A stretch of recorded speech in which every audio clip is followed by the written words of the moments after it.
Welcome to World History Lesson 4, Life in Mesopotamia. We're going to be focusing on southern Mesopotamia in an area called Sumer. We've talked previously about the rise of Sumer, their irrigation systems, and also city-states such as Uruk, Eridu. Today we're going to be getting into some of the religion and some of the actual parts that make up the civilization. So we know that they had advanced cities in architecture. We'll be talking about some of their complex institutions today, some of their specialized workers as well. The Sumerians believed in many gods. Each god was thought to have power over a natural force or human activity, such as floods or basket weaving. The Sumerians built a grand temple called a ziggurat for their chief god. This belief in many gods is called polytheism. This is a very important idea that we're going to be repeating multiple times in this curriculum. The word ziggurat means mountain of God or hill of heaven.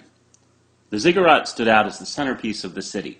At the top was a shrine or special place of worship.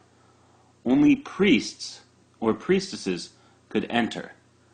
That means that even kings were forbidden to visit the shrine. Priests and priestesses controlled much of the land. Some even ruled. Later, the government was run by kings who led armies and organized building projects. Eventually, the position of king became hereditary. That means after a king died, his son took over.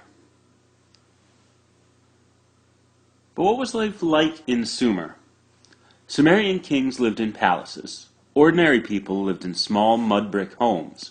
Most people farmed. Others were artisans or skilled workers and made metal products, cloth, or pottery. Other Sumerians worked as mechanics or traders. Merchants traded tools, wheat, and barley for copper, tin, and timber. People in Sumer were divided into classes along something called the social pyramid. This is, again, an idea we're going to get back to, but basically it means the most powerful people are up at the top of the pyramid, and the least powerful are down at the bottom.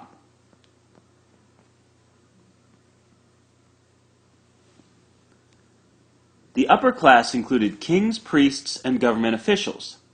The middle class included artisans, merchants, farmers, and fishers. The lower class included enslaved people who worked on farms or in temples. Slaves were prisoners of war. Criminals were those paying off debts, means that they owed money to people.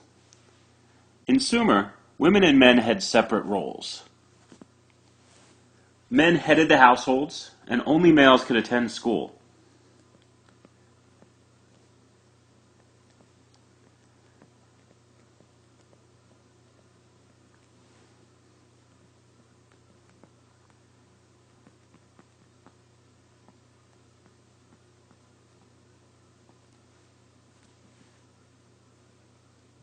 Women, however, did have some rights. They could buy and sell property and run businesses.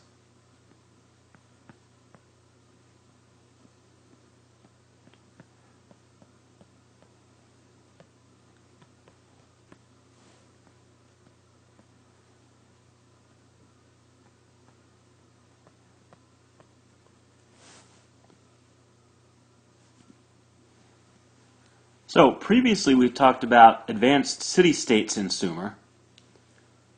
We'll get to advanced technology next time, but today we talked about some of the complex institutions including the government, the religion, and we also talked about specialized workers. Some of these specialized workers were called artisans, and they had the job of making pottery, or being basket weavers, or stone masons, and even later on, iron workers. Remember, we're in the Bronze Age. So they were the bronze workers. We talked about priests and government officials and the social pyramid. So we've talked about these three pieces. And we'll get to record keeping and advanced technology later on in this unit. This has been World History Lesson 4.